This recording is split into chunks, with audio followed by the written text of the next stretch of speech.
Hello everyone, मैं आशा करती हूँ आप सभी ठीक होंगे। मैं काजल धामी आप सभी का स्वागत करती हूँ। मैंने आप लोगों के साथ टीजीटी साइंस की एक स्पेशल सीरीज यहाँ पे शुरू की है, जिसके अंदर मैं आप लोगों के साथ टीजीटी साइंस की एनसीईआरटी यहाँ पे कवर कर रही हूँ, जो कि आप लोगों को आगामी परीक्षा यदि आप केवीएस के लिए या फिर D triple S B natural science या एचटेट या ईएमआरएस किसी भी एग्जाम की यहाँ पे तैयारी कर रहे हैं, जिसमें खास करके टीजीटी साइंस का कंटेंट आपका पूछा जाता है क्लास 9 टू 12 का, तो ये कंटेंट आप लोगों को यहाँ से कवर करने में हेल्प मिलेगी। और ये इस सीरीज का यहाँ पे है डे 7, जिसके अंदर मैं आप लोगों के साथ वर्क एनर्जी एंड पावर इस चैप्टर को यहाँ पे कंटिन्यू करने वाली हूँ। अगर आपको आज का ये सीरीज या फिर आज की ये वीडियो यहाँ पे पसंद आती है, तो आप इससे पहले की वीडियोस देखने के लिए कमेंट सेक्शन में आपको टेलीग्राम ग्रुप का लिंक और साथ ही साथ ये जो टीजीटी साइंस के प्लेलिस्ट है वो मैंने यहाँ पे लगा दी है। फर्स्ट कमेंट आपको पिन फॉर्म में मिलेगा, जिसमें आपको इससे पहले की वीडियोस और आगे आने वाली वीडियोस जो है देखने को मिल जाएंगी। तो देखिए, इससे पहले वाले सेशन में मैंने फिजिक्स का चैप्टर स्टार्ट किया था, जिसमें हम वर्क वाले कॉन्सेप्ट को डिटेल में डिस्कस कर रहे थे। अब इस चैप्टर में हम लोग यहाँ पे कंटिन्यूएशन में रहेंगे और जो वर्क वाला कॉन्सेप्ट है उस कॉन्सेप्ट को आगे आज हम इस सेशन में वाइंड अप करेंगे एंड देन एनर्जी और पावर करके इस चैप्टर को हम कंटिन्यू करेंगे। यदि आप टीजीटी साइंस लेवल की यहाँ पे तैयारी कर रहे हैं, जो कि यहाँ पर सीटेट पेपर 2 क्वालिफाई करने के बाद यहाँ पे एग्जाम होता है, और अगर आपको यहाँ पे कंप्लीट कंटेंट एक साथ चाहिए, तो मैंने यहाँ पे हैंड रिटन नोट्स रेडी किए गए, वो भी यहाँ इंग्लिश मीडियम में। अगर आप चाहें तो ये नोट्स यहाँ पे परचेज कर सकते हैं। कंप्लीट डेमो आपको कंटेंट के साथ यहाँ पे अवेलेबल होगा, आप इस नंबर पे मैसेज कर सकते हैं। अब देखिए, जैसे कि मैंने कहा कि हम वर्क का कॉन्सेप्ट पढ़ रहे हैं, और पिछले सेशन में मैंने वर्क का एक फॉर्मूला आप लोगों के सामने बताया था कि बेसिकली वर्क होता क्या है। वर्क होता है, हम इजी लैंग्वेज में देखें तो ये होता है फोर्स इनटू डिस्प्लेसमेंट, कि कहीं पर आपने फोर्स लगाया और ऑब्जेक्ट का डिस्प्लेसमेंट हो गया, तो आप कहेंगे वर्क इज डन। और अगर हम इसे और डिटेल में देखें तो इसका फॉर्मूला था एफ एस कॉस थीटा। ये मैंने आप लोगों के साथ डिस्कस किया था।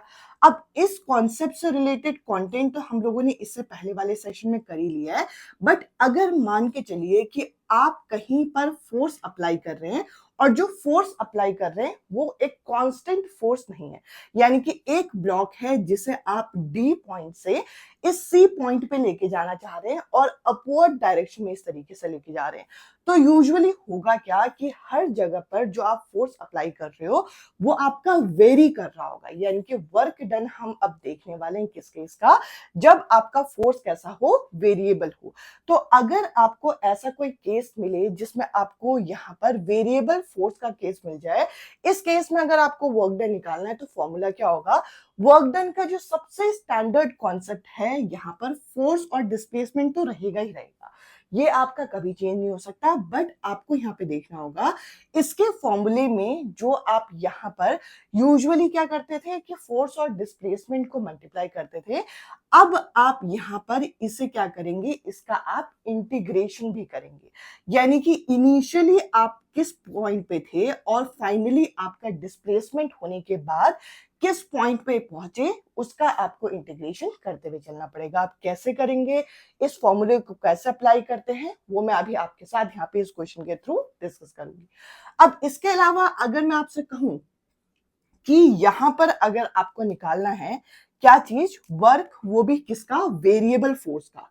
यानी कि वेरिएबल फोर्स के केस में कभी भी वेरिएबल फोर्स का कोई कॉन्सेप्ट आ गया और उस केस में अगर आपको वर्क निकालना है, तो वो वर्क किसके बराबर होगा, वो वर्क बेसिकली एरिया के बराबर होगा। किसके एरिया के बराबर, जो एरिया इस ग्राफ के अंदर आपका कवर हो रहा है, इस कर्व के अंदर कवर हो रहा है, तो इसका नाम क्या हो जाएगा, ए, इसके अलावा बी, सी, डी, ए। तो एरिया क्या होगा, ये A B C D A. तो इसके अंदर, इस कर्व के अंदर जो आपका एरिया लाई करेगा वो आपका क्या कहलाएगा, वो कहलाएगा वर्क, वो भी किसका, वेरिएबल फोर्स का। सबसे पहले आपको ये पता होना चाहिए। अब क्वेश्चन ये उठता है कि अगर मेरे पास इस तरीके का कोई न्यूमेरिकल आ गया कि जिसमें ये बोला गया है कि फोर्स जो है वो आपको कितना दे रखा है, फोर्स दे रखा है 10 प्लस 0.05 एक्स, एक्स क्या है यहाँ पे, एक्स है आपका डिस्प्लेसमेंट। ये आपको यहाँ पे पता होना चाहिए कि कितना डिस्प्लेसमेंट हुआ। फोर्स इस फॉर्मेट में आपको दे रखा है और डिस्प्लेसमेंट यहाँ पे ये बोल रहे हैं कि डिस्प्लेसमेंट आपका हुआ है x इक्वल्स टू 0 से लेकर x इक्वल्स टू 2 मीटर तक। तो ये आपको कंडीशन दे रखी है। अब इस केस में अगर मुझे वर्क डन निकालना है तो मैं कैसे इस फॉर्मूले को अप्लाई करूंगी, कैसे हम इसे सॉल्व करते हैं। तो देखिए यहां पर सबसे पहले तो आपका वर्क का जो सबसे इनिशियल फॉर्मूला है इस केस के लिए, यानी कि वेरिएबल फोर्स के लिए, उसका फॉर्मूला क्या है, उसका फॉर्मूला आप कहेंगे यहाँ पे आप जो इंटीग्रेशन करेंगे, इंटीग्रेशन इनिशियली यहाँ पे कहां से स्टार्ट हो रहा है, 0 से स्टार्ट हो रहा है। तो मैं x क्या ले लूंगी, x मैं यहाँ पे ले लूंगी 0। इसके बाद फाइनली किस पॉइंट पे रीच कर रहा है, 2 पॉइंट पे रीच कर रहा है। तो मैंने यहाँ पे 2 लिख लिया। इसके बाद इस फॉर्मूले में क्या होता है, यहाँ पे f की वैल्यू क्या है, f की वैल्यू है यहाँ पे 10 प्लस 0.05। मैं इस तरीके से यहाँ पे मेंशन कर सकती हूँ। इसके बाद इस फॉर्मूले में क्या है, इस फॉर्मूले में जो डिस्प्लेसमेंट हो रहा है वो बहुत कम हो रहा है, तो हमने dx ले लिया। इस तरीके से क्या मैं इसे मेंशन कर सकती हूँ, तो आप कहेंगे जी बिल्कुल। अब अगर हम इस फॉर्मूले में आगे कंटिन्यू करते हैं तो x तो अभी यहाँ पे 0 और x इक्वल्स टू 2 यहाँ पे रहेगा। साथ ही साथ मैं क्या कर रही हूँ, इस फॉर्मूले को पूरा का पूरा एक्सपैंड कर दे रही हूँ। 10 के साथ भी इस dx को मल्टीप्लाई कर दे रही हूँ और 10 के साथ इसको भी मल्टीप्लाई कर दे रही हूँ, यानी कि दोनों को यहाँ पे मल्टीप्लाई कर रही हूँ। और एक चीज मैंने छोटी सी यहाँ पे मिस कर दी, इसके साथ क्वेश्चन में यहाँ पे x भी दे रखा है, तो मैंने वो चीज भी यहाँ पे मेंशन कर दी। अब अगर हम फॉर्मूला लगाते हैं तो मैं यहाँ पे क्या कर रही हूँ, 10 के साथ मैंने यहाँ पे dx को दे दिया और यहाँ पे अलग से इंटीग्रेशन कर रही हूँ दूसरे वाले साइड में, किसका, 0.05 x dx। क्या मैं इस तरीके से लिख सकती हूँ, मैंने दोनों को एक्सपैंड करके लिख दिया। तो ये कुछ इंटीग्रेशन के रूल हैं जो बेसिक आप लोगों को फिजिक्स में भी पता होने चाहिए, ताकि आप क्वेश्चंस को इजीली यहाँ पे सॉल्व कर पाए। अब आगे अगर हम यहाँ पे देखते हैं तो इस तरफ यहाँ पे जो 10 है वो क्या है, कांस्टेंट है। अगर 10 कांस्टेंट है तो हम इस लिए इसे बाहर निकाल सकते हैं और यहाँ पे आपका क्या बच जाएगा, यहाँ पे बच जाएगा सिर्फ dx। अगर आप इसका इंटीग्रेशन करते हो तो यहाँ पे आएगा सिर्फ x और x की यहाँ बेस में क्या आ जाएगा 0 और यहाँ पे आ जाएगा आपका 2। तो हम इस तरीके से मेंशन कर सकते हैं। अब इस तरफ मैं इंटीग्रेशन करूंगी तो यहाँ पे क्या कांस्टेंट है, यहाँ पे कांस्टेंट है 0.05, तो मैंने लिख दिया। इसके अलावा यहाँ पे एक x है।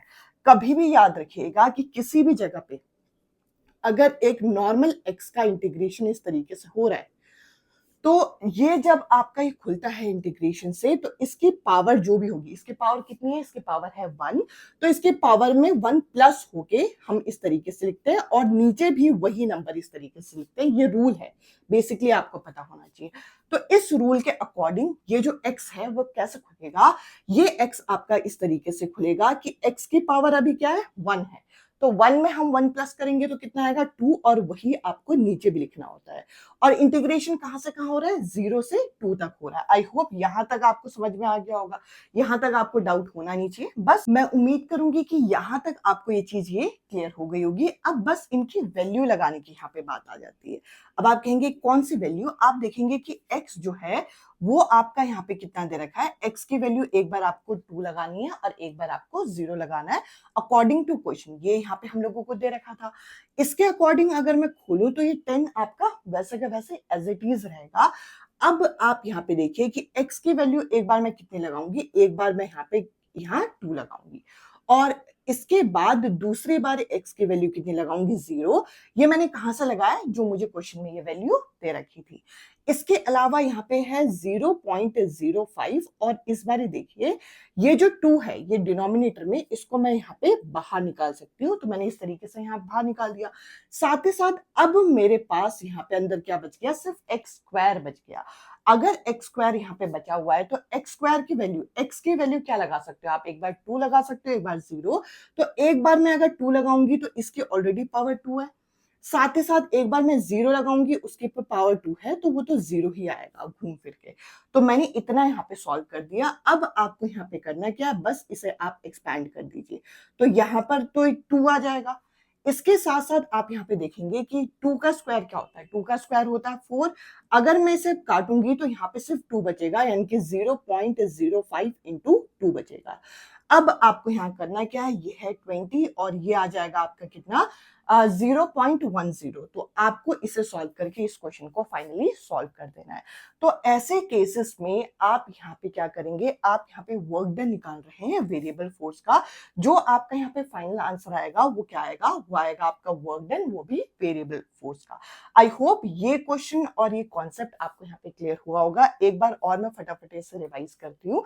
यहाँ पे हम लोगों ने क्या किया, यहाँ पे हम लोगों ने देखा बेसिकली जो वर्क का बेसिक कॉन्सेप्ट था उसको तो हमने समझा ही, साथ ही साथ यहाँ पे हमने देखा कि वर्क डन हम वेरिएबल फोर्स का कैसे निकाल सकते हैं। तो वेरिएबल फोर्स होता क्या है कि जब हमारा फोर्स जो होता है वेरी कर रहा होता है, उस केसेस में हमारा वर्क डन क्या होगा, तो उस केसेस में वर्क डन होगा आपका जो एरिया इस कर्व के अंदर आपका कवर हो रहा होगा, वो भी किसमें, फोर्स डिस्प्लेसमेंट कर्व में। यहाँ पे मैंने लिखा फोर्स और यहाँ पे मैंने लिखा डिस्प्लेसमेंट। अब इस केस में आप इंटीग्रेशन किस तरीके से करोगे, एक रफ आइडिया आपको यहाँ पे लग गया होगा कि आप इंटीग्रेशन इस केसेस में कैसे करते हो। अब देखिए, क्योंकि यहाँ पे वेरिएबल फोर्स का कॉन्सेप्ट आया, तो हमें फोर्स के बारे में भी कुछ बेसिक चीजें पता होनी चाहिए कि हमारे आसपास जो फोर्स होते हैं वे दो तरीके के होते हैं, एक होता है कंजर्वेटिव और एक होता है नॉन कंजर्वेटिव। अब ये जो कंजर्वेटिव और नॉन कंजर्वेटिव फोर्स है, इनमें मेजर डिफरेंस क्या होता है, जरा वो देखते हैं। तो देखिए, यहां पे बोला क्या गया है कि अगर किसी केस में यहां अगर वर्क डन आप कैलकुलेट कर रहे हो, वर्क डन आप कैलकुलेट कर रहे हो और वो डिपेंड कर रहा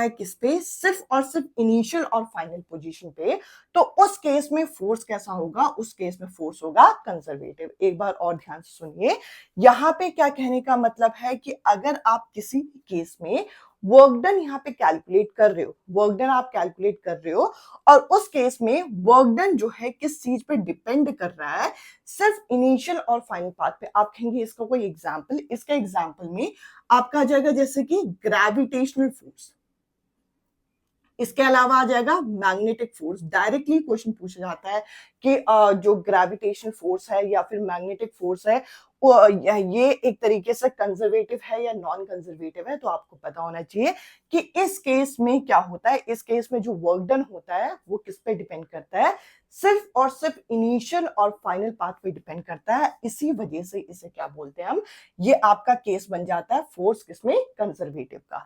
अब नॉन कंजर्वेटिव फोर्स क्या होता है, नॉन कंजर्वेटिव फोर्स में क्या होगा कि वर्क डन जो होगा वो आपका डिपेंड करता है पाथ पे, कि कौन सा आपने पाथ फॉलो किया। इसका एग्जांपल अगर हम देखें तो इसके एग्जांपल में आपका आ जाएगा फ्रिक्शनल फोर्स। अब देखिए, फ्रिक्शनल फोर्स को हमने बेसिक यहाँ पे सीटैट की सीरीज में भी कवर किया। फ्रिक्शनल फोर्स क्या होता है, बेसिकली अगर मान के चलिए कि दो सरफेस हैं जो एक दूसरे पे क्या कर रहे हैं, कांटेक्ट में हैं, और उनके घर्षण से, उनके फ्रिक्शन की वजह से जो फोर्स यहाँ पे जनरेट होता है उसे फ्रिक्शनल फोर्स बोलते हैं। अब सरफेस के कांटेक्ट में होने से आपका फ्रिक्शन फोर्स होता है, तो ये बेसिकली पाथ पे डिपेंड कर रहा है कि किस तरीके का आपका पाथ है, और ऐसा नहीं है कि सिर्फ इनिशियल और फाइनल पॉइंट पे डिपेंड कर रहा है। तो ऐसे केस में क्या होगा, ऐसे केस में जो फोर्स हो जाएगा वे क्या हो जाएगा, आपका कंजर्वेटिव हो जाएगा। तो यहाँ पर आप लोगों के एग्जामिनर जो है, जो आपका वर्क का बेसिक कॉन्सेप्ट है उसको छोड़कर भी यहाँ पे वेरिएबल फोर्सेस और कंजर्वेटिव और नॉन कंजर्वेटिव फोर्स से क्वेश्चन पूछते हैं। अब एक और इंपॉर्टेंट टॉपिक रह गया जो कि वर्क से रिलेटेड है, आपने सुना भी होगा वर्क एनर्जी थ्योरम, जो बेसिकली वर्क डन को आपका काइनेटिक एनर्जी के साथ जोड़ के हमसे क्वेश्चन पूछते हैं। तो पहले वो कॉन्सेप्ट और उसके न्यूमेरिकल हम साथ में यहाँ पे डिस्कस करते हैं। अब हम इस सेशन में आगे कंटिन्यू करते हैं और अब मैं आप लोगों के साथ डिस्कस करूंगी वर्क एनर्जी थ्योरम। अगर आप अपने एग्जामिनेशन पॉइंट ऑफ व्यू से देखें तो चाहे आप यहाँ पे केवीएस की तैयारी कर रहे हो, चाहे आप DSSB या फिर बीपीएससी द्वारा 6 to 8 एग्जाम जो कंडक्ट कराया जाता है या एचटेट, उन सभी के लिए ये टॉपिक बहुत इंपॉर्टेंट हो जाता है। अब ये जो वर्क एनर्जी थ्योरम है, ये किस किस के बीच में आपका रिलेशन बताता है। एक बताता है हमारा वर्क डन के बीच में, यानी कि वर्क डन कितना होगा, और साथ ही साथ दूसरा ये आपका किसके बीच में यहाँ पे रिलेशन बताता है, एनर्जी, और एनर्जी के अंदर भी स्पेशली ये काइनेटिक एनर्जी के बीच में रिलेशन बताता है। तो अगर मैं आपसे कहूं कि इन दोनों के बीच में रिलेशन क्या है, तो आप एक वर्ड में यहाँ पे आंसर दोगे कि वर्क डन जो हम अप्लाई करते हैं वो किसके बराबर होता है, वे होता है आपका चेंज इन काइनेटिक एनर्जी के बराबर। यानी कि काइनेटिक एनर्जी में कितना चेंज आ रहा है वो बेसिकली किसके बराबर होगा, वर्क डन के बराबर होगा। और अगर मैं आपसे पूछूं कि भाई काइनेटिक एनर्जी क्या होता है, काइनेटिक एनर्जी एक ऐसी एनर्जी है जो कि किसी भी ऑब्जेक्ट को मोशन में लाने के लिए यहाँ पे लगाई जाने वाली एनर्जी होती है। इसके लिए हम आगे जब एनर्जी का कॉन्सेप्ट पढ़ेंगे तो मैं आपके साथ ये डिटेल में डिस्कस करूंगी। अब ये जो काइनेटिक एनर्जी है इसका फॉर्मूला होता है हाफ एम वी स्क्वायर। अब देखिए क्योंकि चेंज की बात की गई है, चेंज का मतलब क्या होता है, kinetic energy final minus kinetic energy initial. तो ये आपको यहाँ पे सॉल्व करना होगा। अगर हम इसे यहाँ पे सॉल्व करते हैं तो सॉल्व करने पे क्या आता है, काइनेटिक एनर्जी फाइनल का फॉर्मूला होता है half m v square minus half m u square. तो आप इस तरीके से यहाँ पे लिख सकते हो। और अगर मैं इसमें आपसे पूछूं कि क्या चीज यहाँ पे कॉमन आ रही है, तो आप कहोगे कि इसमें आपका यहाँ पे क्या कॉमन आ जाएगा, half m v square minus u square, या ये आप लगा लीजिए या फिर डायरेक्ट आप यहीं से भी इस क्वेश्चन को सॉल्व कर सकते हैं। दोनों से ही आपका आंसर जो है वो आ जाएगा। अब आपके एनसीईआरटी में किस तरीके से न्यूमेरिकल दे रखा है, आपके एग्जामिनर किस तरीके से देते हैं क्वेश्चन, तो यहाँ पे क्वेश्चन की लैंग्वेज कुछ इस तरीके से होती है कि आपको वर्क डन कैलकुलेट करना है। यदि एक कार जो है उसकी वेलोसिटी कहां से कहां जा रही है, 30 किलोमीटर पर हार से 60 किलोमीटर पर हार की तरफ मूव कर रही है, तो इसमें आपको उस कार का जो मास है वो दे रखा है 1500 केजी। इस केस में आपको वर्क डन निकालना है। आप देखिए वर्क डन का अगर आप बेसिक वही फॉर्मूला याद रखते हैं कि फोर्स इनटू डिस्प्लेसमेंट होता है, तो देखिए यहाँ पे ना हमें फोर्स पता है ना हमें डिस्प्लेसमेंट पता है, बट हमें यहाँ पे ये कॉन्सेप्ट पता है वर्क एनर्जी थ्योरम का, जो कि ये बोलता है कि वर्क डन किसके बराबर होगा, चेंज इन काइनेटिक एनर्जी के बराबर होगा। अब काइनेटिक एनर्जी में भी दो तरीके की एनर्जी होती है। एक आप यहाँ पे दो तरीके की वेलोसिटी होती है, एक फाइनल और एक इनिशियल। तो देखिए अगर मैं आपसे कहूं कि इसमें इनिशियल वेलोसिटी कौन सी होगी, इनिशियल वेलोसिटी जिसे आप u से डिनोट करते हो और फाइनल वेलोसिटी जिसे हम v से डिनोट करते हैं। इनिशियल वो होते हैं जो पहले लिखे होते हैं। फॉर एग्जांपल अगर एक कार जो है वो रेस्ट से स्टार्ट हो रही है और मूव कर रही है तो उसकी इनिशियल वेलोसिटी क्या होगी, 0। ये भी आपको पता होनी चाहिए। और अगर एक ऐसी कार है जिसमें हम ब्रेक लगा रहे हैं तो उसकी फाइनल वेलोसिटी क्या होगी, 0, क्योंकि वो फाइनली क्या कर रहा है, रुक रहा है। ये कुछ बेसिक चीजें आपको पता होनी चाहिए। ये हम एनर्जी के कॉन्सेप्ट में डिटेल में देखेंगे। इनिशियल वेलोसिटी क्या है यहाँ पे, 30 किलोमीटर पर हार, और फाइनल वेलोसिटी क्या है, 60 किलोमीटर पर हार। ऐसे क्वेश्चन में first you have to calculate this value. अब सबसे पहले आपको क्या करना पड़ेगा कि ये जो पर्टिकुलर वैल्यू आपको दे रखी है उसे मीटर पर सेकेंड में यहाँ पे कन्वर्ट करना पड़ेगा, और मीटर पर सेकेंड में कन्वर्ट करने के लिए 5/18 से हम इसे मल्टीप्लाई करते हैं। तो ये आपको पता होना चाहिए। अब इस तरफ अगर हम यहाँ पे करेंगे तो इसे भी हम 5/18 से यहाँ पे मल्टीप्लाई कर देंगे। अगर मैं इसे यहाँ पे सॉल्व करती हूँ तो इसे यहाँ पे सॉल्व करके कितना आ जाएगा, यहाँ पे सॉल्व करके आ जाएगा मेरा 150/18, और इसे हम फर्दर सॉल्व करेंगे जैसे कि ये 3 की टेबल में चला जाएगा तो 3 की टेबल में 15 5 बार में आता है, 3 6 18। तो हमने यहाँ तक सॉल्व किया। अगेन ये 2 की टेबल में यहाँ पे कट जाएगा, तो 2 की टेबल में काट के मैंने ये आंसर यहाँ पे निकाल दिया। अब अगर मैं यहाँ पर इसी चीज को सॉल्व करूं तो यहाँ पे देखिए ये आप 6 की टेबल से भी डायरेक्ट काट सकते हैं, 6 10 60 और 6 3 18। तो हमने इस तरीके से सॉल्व किया तो यहाँ पे आ जाएगा 50/3। अब ये दोनों वैल्यू किस में आ गई, मीटर पर सेकेंड में आ गई, जो कि आपकी डिजायरेबल वैल्यू है। अब आपको यहाँ पे करना क्या है, अब आपको यहाँ पे काइनेटिक एनर्जी का फॉर्मूला लगा देना है। अब काइनेटिक एनर्जी का फॉर्मूला क्या होता है, ये होता है आपका half m v square minus half m u square. आप इस तरीके से फॉर्मूला यहाँ पे लगा सकते हैं। अब आप एक काम करिएगा कि हाफ और एम को यहाँ पे कॉमन निकाल के डायरेक्ट आप इस चीज को भी यहाँ पे लिख सकते हैं। अब इसमें बस आपको करना क्या है, इसमें बस आपको वैल्यू को सब्स्टिट्यूट कर देना है। मास कितना दे रखा है, 1500 आपको दे रखा है, v square minus u square. अब इस चीज को और देखिए, इसको हम कैसे लिख सकते हैं? इसको हम a माइनस बी के होल स्क्वायर से खोल सकते हैं। तो ये आ जाएगा a plus b, a minus b. आप जिस भी तरीके से सॉल्व करें, आपको फाइनली अपना आंसर चाहिए। तो यहाँ पर हम क्या कर सकते हैं? यहाँ पर हमने क्या किया, यहाँ पे a आपका क्या है, यानी कि v आपका क्या है, 50/3 प्लस 25/3, इसके अलावा 50/3 माइनस 25/3। आपने इसको इस तरीके से खोल के यहाँ पे लिख दिया। अब आप चाहें तो इसको यहाँ पे काट सकते हैं। ये कितने बार में जाएगा? ये 7 बार में जाएगा। साथ ही साथ यहाँ पे कितना बच जाएगा? यहाँ पे आपका 10 आ जाएगा, यानी कि 750 यहाँ पे आ गया।